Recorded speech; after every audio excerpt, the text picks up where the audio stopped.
All right, so it is 5:31.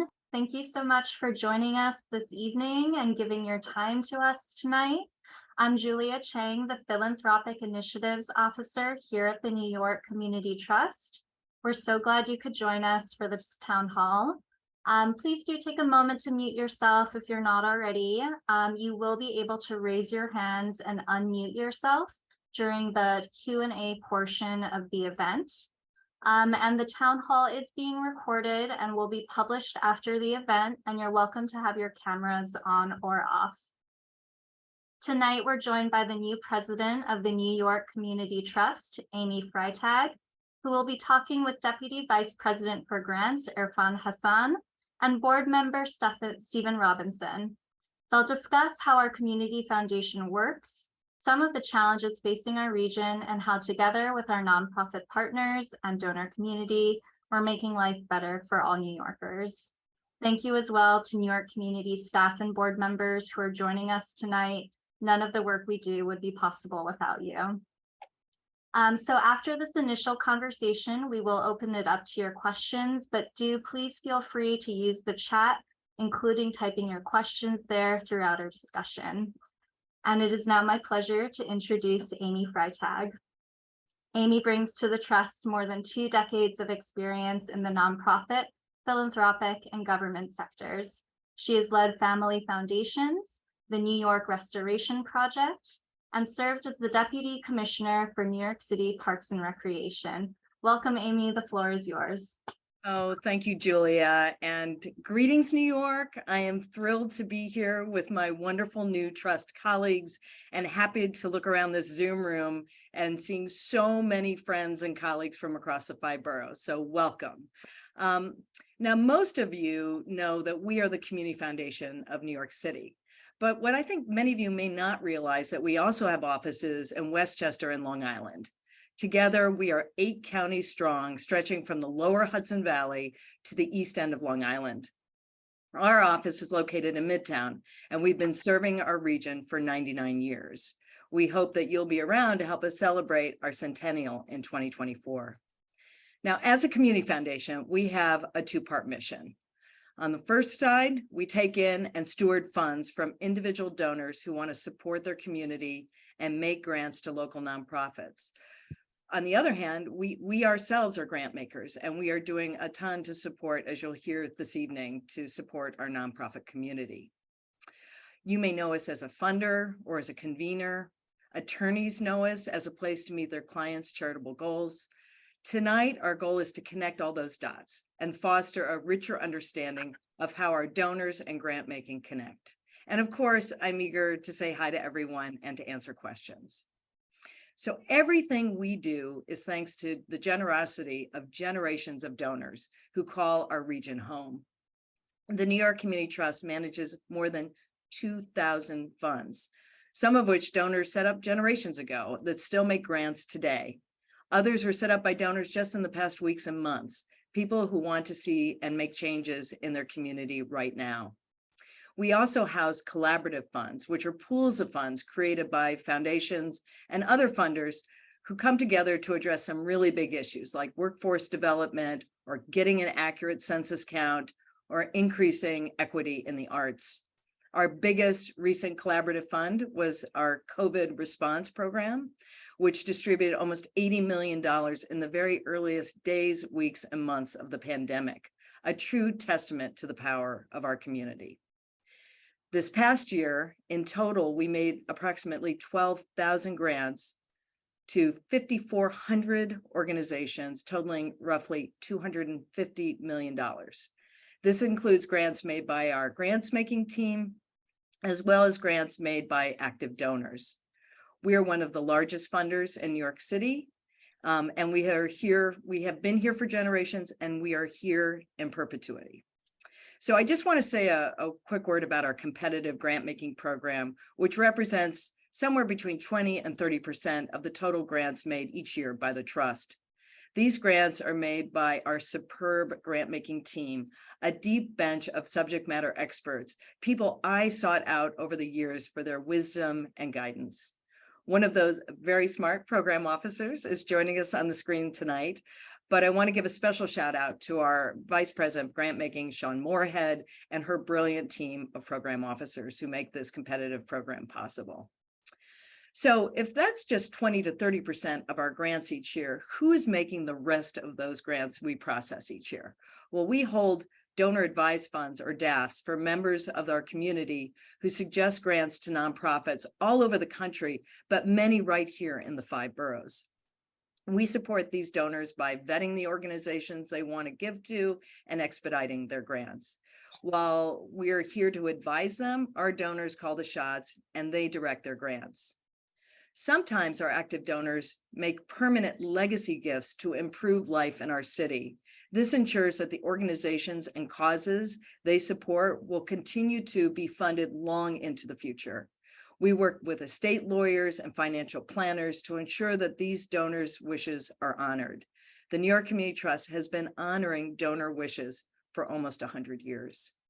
So next up, it is my tremendous pleasure to introduce one of our board members, the Honorable Stephen Robinson. Stephen is a former U.S. District Judge and a former partner at Skadden. He also has a donor advised fund here at the Trust. So welcome, Stephen, and take it away. Thank you, Amy, for that introduction. And thanks to all of you for joining us today. I am a native New Yorker. My mother raised my 2 brothers and me in the Marcy housing projects in Bed-Stuy, Brooklyn. And even though we had very little, my mother impressed upon us the importance of giving back. One way I do that is by serving on the board of the Trust. And in that role, I'm fortunate to have a broad view of the Trust's work. Over the last 5 years, one of the most rewarding aspects of that work has been seeing how the staff of the Trust apply charitable legacies to the challenges that we face as New Yorkers today. Let me give you one example. David Warfield was a vaudeville actor who lost his vision towards the end of his life. In 1951, he created a fund at the Trust to help New Yorkers with vision problems. Through his generosity and foresight, the Trust has been able to make hundreds of grants from that fund that he started over 70 years ago. One grant from Mr. Warfield's fund allows for Fresh Air Fund campers to have their vision checked and provides free eyeglasses to those who need them. In just this last week, we used his fund to allow community health clinics to expand vision services. Mr. Warfield's generosity over 70 years ago helps New Yorkers see better today. On a more personal level, as Amy mentioned, I created a fund at the Trust with my daughter, Victoria, to honor my late wife. Victoria was 11 years old when her mother passed away. We tried to understand how to incorporate that event into our lives and move forward in a positive way. One evening, Victoria said to me, "We need to find a way to turn mommy's death into something good for someone else." At that moment, I understood that my daughter got the meaning of life. If you have good luck, you pay it forward. And if you have bad luck, you turn it into something good for someone else. Victoria, now Dr. Robinson, is the donor advisor of the fund we opened at the Trust in honor of her mother. Victoria also participates in the Giving Collective at the Trust. The Giving Collective is a force multiplier, which combines contributions from our younger donors and allows them to decide collectively how they can make a significant impact and difference in the lives of their fellow New Yorkers. Victoria has learned that you're never too young to start creating your philanthropic legacy, and that some of life's most tragic moments can spur a lifetime of giving and helping others. Before I conclude, I wanted to make sure that I extended my heartfelt thanks to my fellow attorneys in this town hall session. Often the butt of jokes, attorneys and their trusted advisors play a significant part in transforming estates into forces for good. Those estates can create powerful and enduring charitable legacies, like the one established by David Warfield 70 years ago. Thank you for your trust in us and for playing a role in making our community, the New York community, stronger and better. Now I'd like to pass the mic to Irfan to talk about how we can get money out the door to actually help New Yorkers. Irfan is the Deputy Vice President for Grants at the Trust. He directs our Healthy Lives grant-making program and is one of our guiding lights. A few years ago, Irfan was voted one of the 5 best program officers in the United States by the Center for Effective Philanthropy. Let me say that again. Irfan was voted one of the best program officers in the entire United States. We're lucky to have Irfan on our staff, and as New Yorkers, we benefit from his extraordinary work every day. Irfan, I want to thank you on behalf of the board of the New York Community Trust and on behalf of my fellow New Yorkers, most of whom will never know that you were voted the best program officer in the United States. Irfan, over to you. Thank you, Stephen. And I know they have green screens for Zoom. I wish they had blush-preventing screens as well. So, thank you, Stephen, for that introduction. I've been at the Trust for almost 23 years, and I'm always energized by the incredible nonprofits that I get to work with. And I'm just really honored that they think highly of me too. If you're with a nonprofit and you see something tonight, and I took a quick look at the guest list, and a lot of old friends are on there from a bunch of nonprofits that we work with, so welcome. Everything that we're seeing tonight will be recorded and will be available to you. And detailed guidelines on how to apply for our competitive grants across our many areas are also available on our website, including videos of yours truly and my colleagues that help answer some of the frequently asked questions, such as what types of programs do you fund, and what's the difference between a project budget and a grant budget. But on to a brief overview of our competitive grant-making program. We start the year with a budget and a strategy for each of our many issue areas. Nonprofits can apply throughout the year by submitting proposals for projects that basically make life better for New York. Really broad here. We also do put out some dedicated requests for proposals, or RFPs, for special needs that arise during any given year. And these can also be found on our website. My colleagues, who are the Trust professional grant-making staff, are experts in areas such as education, arts, the environment, housing, and dozens more. They all review the proposals submitted to the competitive grants program. They then propose which grants we should make to our board, and these grants are made 5 times a year. I do want to note that a nonprofit can be based somewhere else, but the people served by the grant really do need to be in the 5 boroughs mostly for our grants. As Amy mentioned, we also house collaborative funds, which are funds where funders come together to pool money to address big issues like addressing immigrant issues, getting an accurate census count, or increasing funding opportunities for arts organizations that are led by or serving people of color. And I do want to mention that we do have a few national programs, even though we are the New York Community Trust, and these are created on behalf of donors who specifically wanted to make a difference nationally or internationally. These include our national and international environment, our social work program, and our leprosy research program. I want to give a little context to some of Amy's earlier numbers of the approximately 12,000 grants that were made. 429 represent grants from our competitive grants program. The rest are mostly donor-advised fund grants. Those 429 grants last year came from 807 submissions.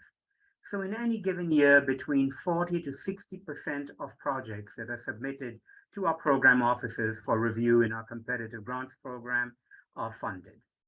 Last year, that figure totaled a little over 53 million of the overall grants that we made. Finally, I'd like to spend a couple of minutes just giving a couple of examples of the type of systemic grant making that is really at the core of our competitive grants across all our areas, whether it be a challenge that has dogged us for years or a new issue. In October this year, for example, our board approved a slate of grants to address the decades-old issue of homelessness in New York. Our grants are helping get individuals and families into permanent housing by helping to improve housing eligibility and placement processes, and advocating for greater public investment in the creation of new supportive and affordable housing. And just last week, in anticipation of the end of the federally declared public health emergency around COVID-19, our board approved a grant to the Community Services Society to ensure low-income New Yorkers retain health insurance coverage. Working with dozens of community partners, CSS will train community agency enrollment navigators and coordinate statewide health marketing and outreach programs. And because health insurance as an issue is really systemic across the state, our two affiliates, the Long Island Community Foundation and the Westchester Community Foundation service areas, are also included in this grant making because they are uninsured or underinsured people in those areas. I'll pass the Zoom mic back to Amy now. All right, well, before I have to give up my my mic here, I just wanted to spend a little time asking questions, both of Stephen and Irfan. Stephen, maybe you start off. You chair our Fund Purpose Committee, which sounds like a very inside baseball thing, but can you help our audience members understand a bit more about how seriously the board, that committee and the board takes its grant making role, both in terms of approving the grants and ensuring that all grants meet donors' intended purpose when they created the fund, even if that was generations ago? Sure. So the Fund Purposes Committee is a group that comes together, a committee of the board, that helps us look at, are the grants that come out of the funds at the trust directed towards programs that were intended by the person who instituted the fund? And so we sort of sit and sort of very carefully parse through what were the wording and intentions of the person or persons that created the fund. And sometimes, as you heard with the Warfield Fund, we're looking at someone who may have instituted their fund decades, generations ago. And so we at this, in this committee, sort of take very carefully look at what did they intend to happen with these funds. And that sounds like it's an easy task, but it's actually can be very complicated. One, that committee is full of lawyers, right? So we debate over what was the meaning of the word and versus or, why did they put a comma between that clause and the next one, and what meaning should be attributed to that. The second thing is we want to be very careful that we're honoring their wishes at all times. And so we will not only parse over the words, but then we'll see if what they've committed their funds to can still be done today. So to give you an example, sometimes someone might say something like, I want to support the soccer team at my former city college, and I want to give scholarships to soccer players, for instance. And then we'll learn that City College no longer has a soccer team. What do we do with that fund?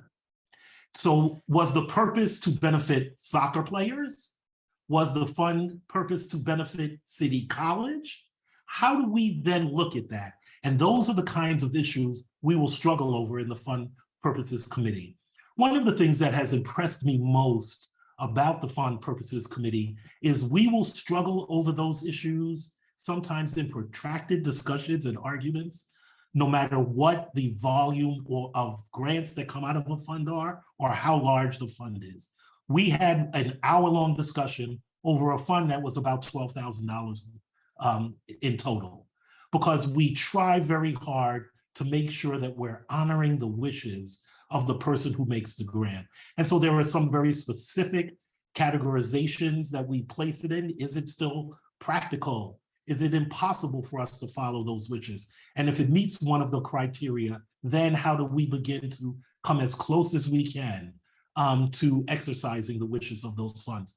And so the Grant Purposes Committee, it for me is a joy, because what it says to me is we take every dollar that we get seriously, even a small amount that was given to us 20 years ago. We're going to try to look at it very carefully and make sure that the exact wishes of that donor are executed, or as close as we can come to that execution. And so that's what the Fund Purposes Committee does. It has been said to be the best and most fun committee of the board. And I'm not just saying that, well, maybe I am saying that because I'm the chair.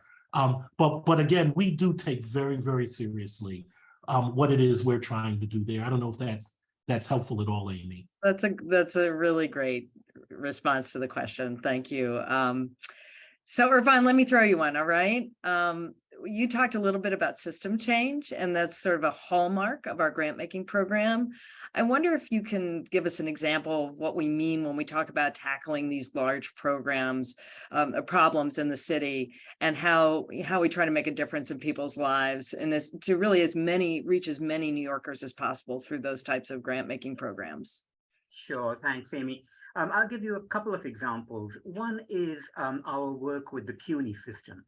I think we all can agree that getting an education, be it a certificate program for somebody who has just barely graduated high school, or a more professional credential, is really the way for economic mobility and getting ahead and being productive and making it, if you wish, at whatever level that might be. So we've been helping the CUNY system across its 25 campuses, the community colleges and some of the other colleges, prepare students for well-paying jobs in sectors where the jobs are. And community colleges and public universities really are an engine in really getting to improving workforce and getting people back into work or into work, which is so critical for a systems-wide approach of making sure people are economically self-sufficient. One other, I'm sorry, go ahead. No, go ahead, Stephen. Go ahead. I just wanted to throw in one piece of that. One of the things that we did when talking about how we were going to assist the CUNY program is I actually had the chancellor in our board meeting, who made a presentation about his vision of what would be helpful and necessary, and why the grants that they requested and that we were about to make, why they would be effective in actually changing lives. And that's, we sort of look to, not, strategically, how do we make a real difference with our money? I'm sorry, Irfan, I didn't mean to interrupt. No, that's fine. That's absolutely. And sort of pivoting a little bit to a different area in the health world, systems are also ever evolving. And I think the joy of being at a foundation where you can respond to needs that may not have been there a while back, or that are now newly in the spotlight, is we were one of the first funders on helping OnPoint, which is a nonprofit in New York, open the nation's first overdose prevention center.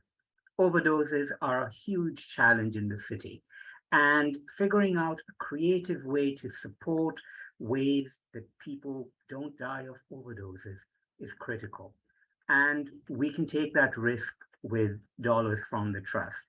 And while we're supporting OnPoint and doing what they're doing, we are also helping them sort of advocate to see if you can roll in these types of centers into the healthcare quilt of services. So both of your comments make me remember one thing I wanted to make sure we mentioned tonight, which is that, when you're working with some of these funds that really date back to generations, the challenges we face today in New York have really changed the landscape of what need is. And often we have very, very strong donor restrictions within those 2,000 funds that I mentioned, right? So if our focus is trying to, let's say, attack mass incarceration, there may not have been a fund 50 years ago where someone said, that's my goal with these funds, right? So it speaks to, and Stephen, maybe you want to sort of riff on this a little bit, the really big mission ahead of us, which is to grow our donor community, right? And why it's so important that we are communicating with people of all types of New Yorkers to come together to support this community foundation. Yeah, well, thank you, Amy. One of the important tasks of the trust is to meet the needs of New Yorkers today. And so, as Amy mentioned, oftentimes that involves attacking an issue that a few years ago people weren't maybe as acutely aware of. You know, a big issue like that was COVID, right? COVID happened, it came out of the blue for not only New York, but the rest of the world. And the community trust engaged in a program to raise money to help address it. And as you heard, we delivered almost $70 million, over $70 million to people who and organizations who have been affected by COVID. And so what we've begun to think about now is how do we again reach out to New Yorkers, not all over an acute, immediate issue like COVID, but sort of to collect and accumulate funds that allow us to be nimble, that allow us to see issues today that may be affecting communities that we didn't see 10 years ago or weren't aware of as acutely as we are today. And so one of the things I think we're beginning to think about at the Trust is how do we go back out to the communities that we serve and develop a practice of philanthropy and giving that allows us the flexibility to address the needs as we see them. So I mentioned in my original remarks, my daughter is a part of the Giving Collective at the Trust, and that literally is young people who are asked to give $1,500 each. And then you collect up a group of them so that's a sum of money that then they can talk about how to use to approach and affect an issue that they care about today. So what we want to begin to think about is how we can, in a broad way, in a large way, create a collective of people who are giving money, not for a very specific cause, even though we obviously welcome that. And as I mentioned before, we take that very seriously when people are directing how they want their funds to be distributed. But sort of how do we begin to largen the pot of discretionary money that the Trust has so that when these issues come up, when COVID happens, when Hurricane Sandy happened in New York, and the Trust delivered millions of dollars, tens of millions of dollars to communities, individuals, and businesses. How do we have that fund of money to address those kinds of needs, big and small? And that's going to be our challenge, I think, Amy, over the next decade.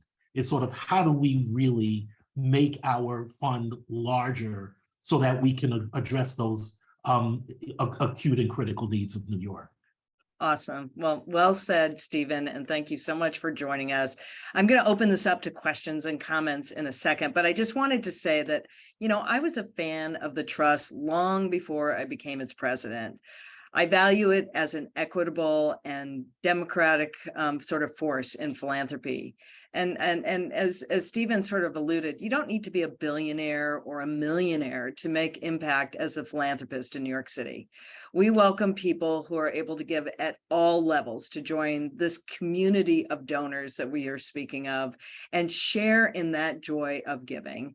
That can be $100 contribution to our Community Needs Fund, which is sort of the kinds of organizations that we addressed through the COVID crisis. You could also be giving us a legacy of your families worth much, much more.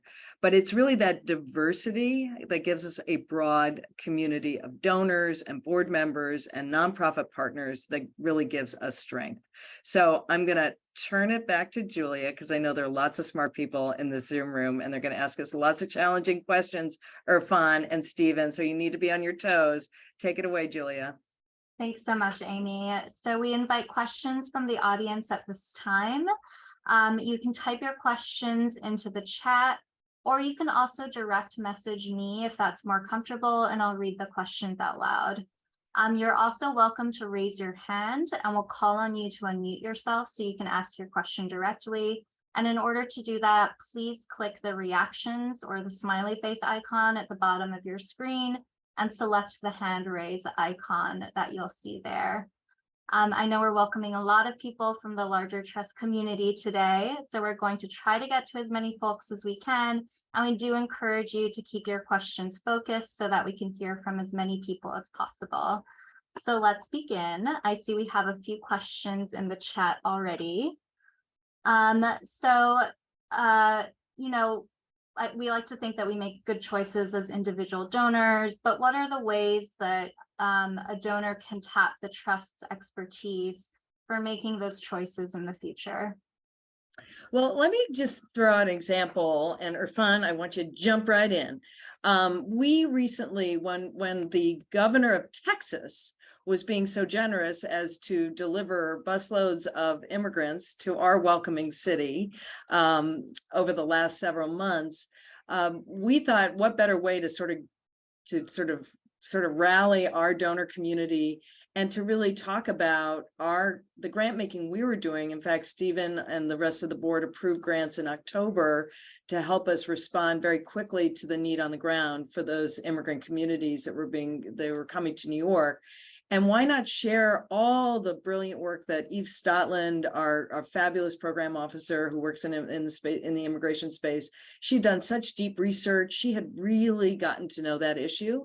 And then with your help, Julia, we created a really good and rich donor guide, which wasn't 1,000 organizations. I think it was no more than 8 or so that you could not make a bad grant. If you wanted to focus your grant on families, if you wanted to focus your grant on immediate assistance, and we shared that through our donor portal and on a Zoom room, much like this, and meeting with the head of the mayor's office of immigrant affairs. So we try to give our donor community exposure into what the competitive grant making team is doing so that we can all learn together and we can hear from our donors as well about the organizations that they feel are so important to support. So that's one example. Irfan, do you want to riff on that? Sure. Thanks, Amy. I think the other thing is for those people who are donors at the trust, within your donor portal, there are links to sort of broad areas of giving and interest: older adults, health, LGBTQ plus issues. And connecting through that, you can also get some recommendations, both for particular organizations, but also sort of general areas of where you may want to give. And then certainly calling folks in the donor department to be able to connect with sort of my colleagues and myself around whatever particular area of interest you might have. We're happy to share, because there is a great need out there. And even though 53 million in competitive grants seems like a lot of money, it isn't a lot of money. And we could always use a little more in every which way. And I was just going to say, Irfan, one of the things I love most, we have a fabulous group of donors that collaborate on a donor advice fund, and the group's called Well Met. This is a group of women that have been working together to make grants for, I think, 30 years. And over those 30 years, they've made millions of grants, like $2 to $3 million worth of grants, smaller grants. But one of the things they really love is they love scooping us, right? They love finding an early stage organization doing really important work and trying to beat the trust to the punch. And we learn from them, and then we support them as well in their grant making. So I feel like there's a good exchange between our donor community and our grant making, and we're not too proud to take a recommendation from any of our donors. It's a big city, and as I was saying earlier, we're stronger together.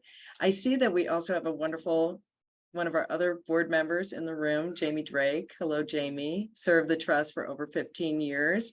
I'm sure Jamie will correct us if we said anything wrong, right, Stephen?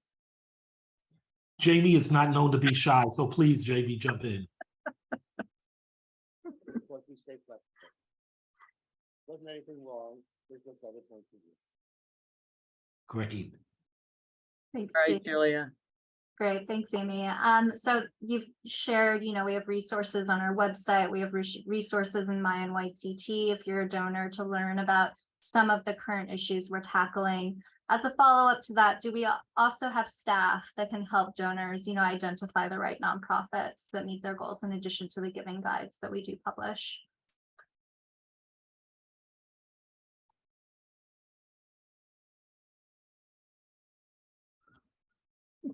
Say that question again, Julie. I didn't catch it. Or so can donors, speak to staff who can help them identify, the right nonprofits if they have specific goals in mind?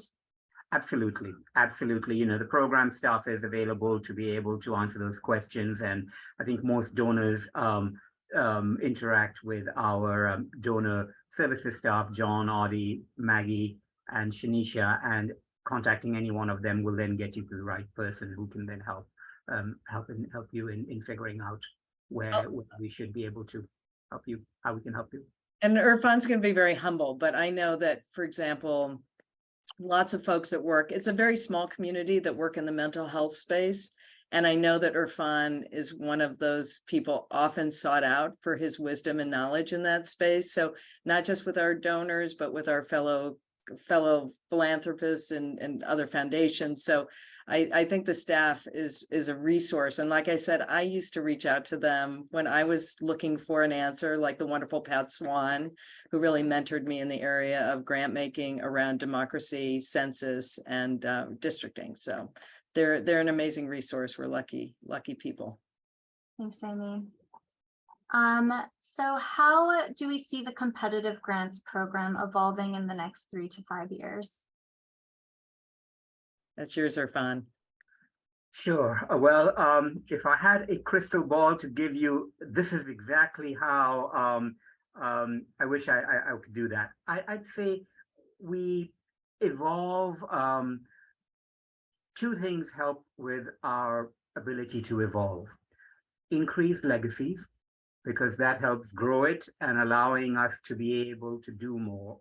And then secondly, continuing to respond to what are the needs of the day, and what the needs are of today may be a little different in a year, 2 years from now. So we stay very closely in touch with what's happening in all the different fields and try to adapt accordingly.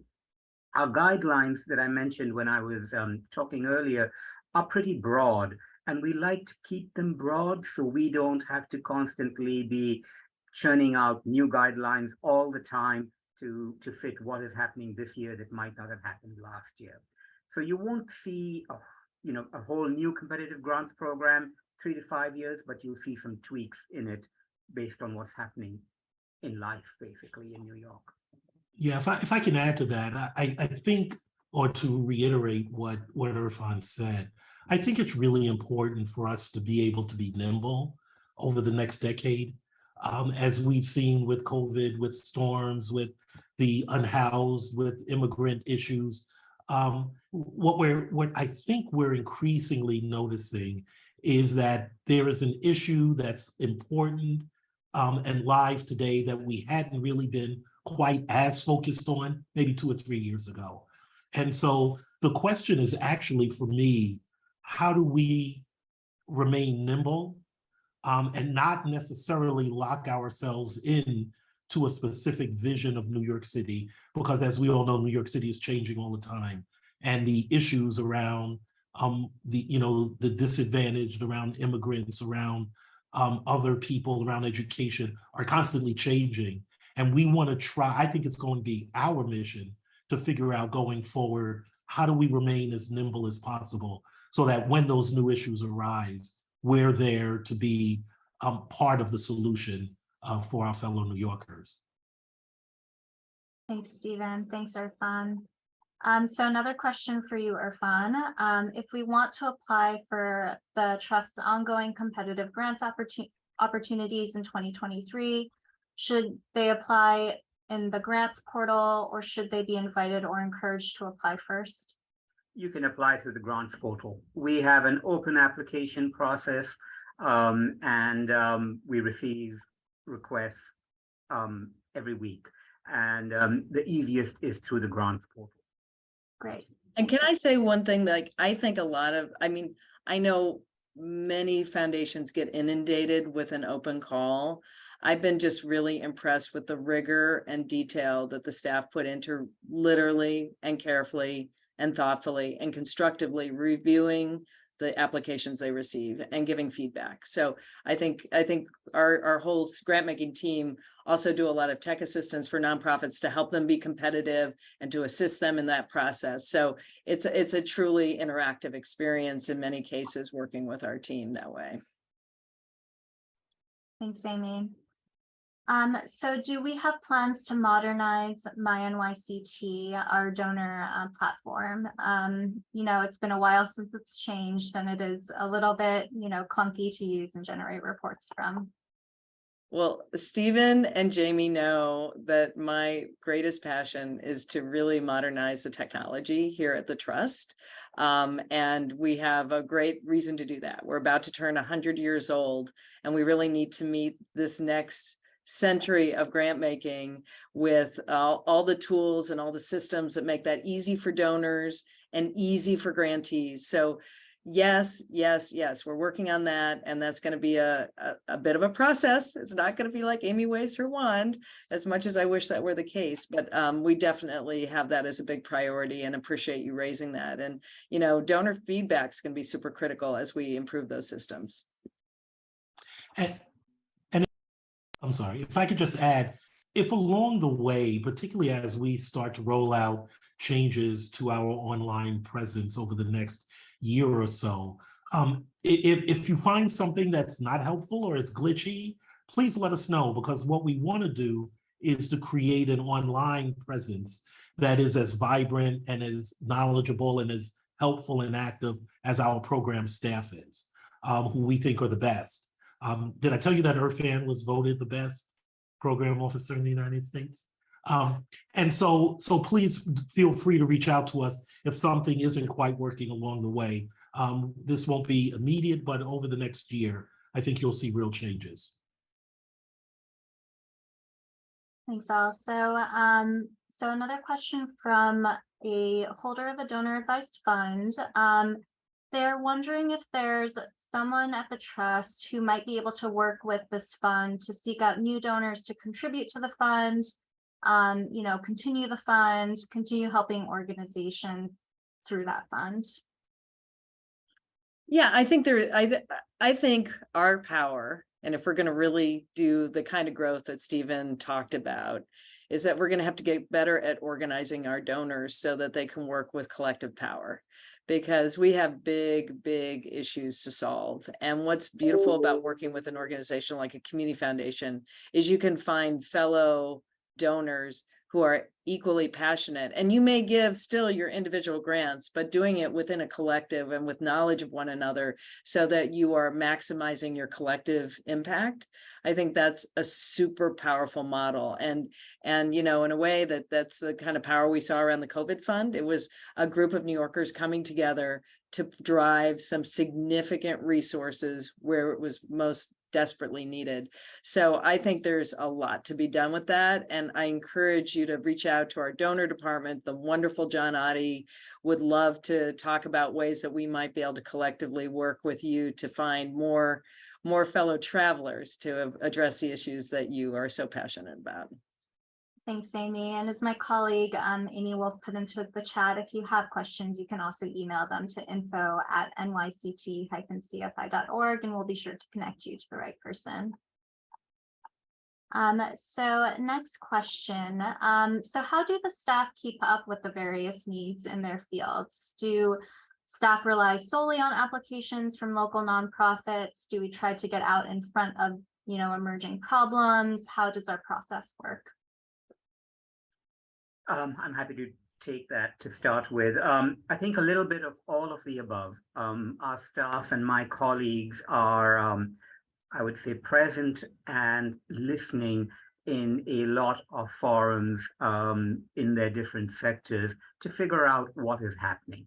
I would say one of the great privileges of being at a foundation, a grant-making foundation, is people will talk to you. And if there are issues that we want to learn about, we are fortunate to have access to people who really know about it, know more about it, and can help guide us to think about where and what do we want to do. So the slate of grants that I mentioned earlier about homelessness and preventing of homelessness and getting unhoused people into housing, Barbara Taveras, who led that effort, she spoke with, I'd say, about 15 to 20 different experts, sometimes other foundations, public policy experts, folks from the field, to help guide how and where should we sort of create our giving on that front. And I think it's also important to know that our program staff are not locked behind their desks at all, right? So they're out actually in the communities that we want to serve, talking to community leaders, talking to nonprofit leaders, so that it isn't a passive reception of information, of people writing into the trust saying, you know, either I want to give money or we want you to think about an issue, but they're actually out in the communities that we're trying to serve, talking to people who are doing work around the issues that we care about, so that we can be as surgical as possible about supporting the organizations that are doing great work out there. So, you know, Irfan isn't behind his desk, maybe even most of the time. It's sort of, how do we interact with people who are doing the work, with people who are affected by the issues that we want to help them address. Thanks both. So what are the most pressing issues that I should be thinking about for my year-end giving? Oh, Irfan, you want to take it? Sure. Well, I would say money going anywhere is useful. So if you have a passion, give to your passion. That's important. I would say where we are at this point in time, areas that probably need some real support because they really weren't on the radar in the beginning of the year. Amy mentioned the influx of new New Yorkers that we've gotten from Texas via the southern border, or from the southern border via Texas. Figuring out how to help that group of folks is really critical. And I think all the planning that people did at the beginning of the year of needs, that number just wasn't in there. So that is one area. But there are a whole host of other areas: education, figuring out improvements there, healthcare in there. Amy, other suggestions? Yeah, what we're just seeing is just the impacts of inflation and the stress on nonprofits. And their ability, we know that there are a lot that are straining at this time. So back to Irfan's comment of sort of following your passion, but leaning into the organizations that you have supported over the years. They probably need you now more than ever. As you know, we're still behind on job growth. We're the slowest recovery of any major metropolitan area in the country coming out of COVID. And, you know, as we see we're still not seeing the vibrancy and the numbers on the subways and things like that. So we can just tell that the city is still trying to get back into recovery. And the nonprofits we rely so much on in providing these services to individuals. And so it's a good year to give, and give as generously as you can. And again, we're here to help you if we can be supportive. Thanks, Amy. Thanks, Irfan. I'm conscious that we are just over time, but I did see a final question come in. So we'll get to this last question. So we have a message from a local organization in Westchester that helps the homeless in our community. How can they get help from the trust or be connected to the trust? Well, that's why it's so cool that there's a Westchester Community Foundation that's really the New York Community Trust in Westchester. So we urge you to reach out to our colleague, Laura Rossi, who runs that wonderful office. She too has a team of grant makers that she works with. They're very close to the ground, and they're very interested in being as supportive as they can be. She's just a wealth of information, and I just think we're lucky to have both she and our team on Long Island, David Oakhorn and his remarkable team. Saul Marie Jones Alfonso is sort of a legend on Long Island for her grant making. So we have people close to the ground with real smarts and resources to try to help. So please reach out to our Westchester office. Fantastic. Thanks so much, Amy. And thank you, Amy, Stephen, and Irfan, for such a thoughtful discussion, and for everyone for joining us tonight. We're going to pull up a slide in just a moment with further contact information. And if you have additional questions, please do visit our website or contact us at the info on your screen and we'll be sure to connect you. The email address you can reach us at is info@nyct-cfi.org. And as a reminder, the event was recorded and excerpts will be shared if you have friends or colleagues who couldn't make it tonight. So thank you so much again for joining us. We hope you have a great evening and a happy holiday season. Take care, everyone. Thank you. Thanks, Stephen. Thanks, Irfan. Thanks, Jamie. Thanks, Julie. Thank you all for joining us. Have a great night, everyone. Happy holidays.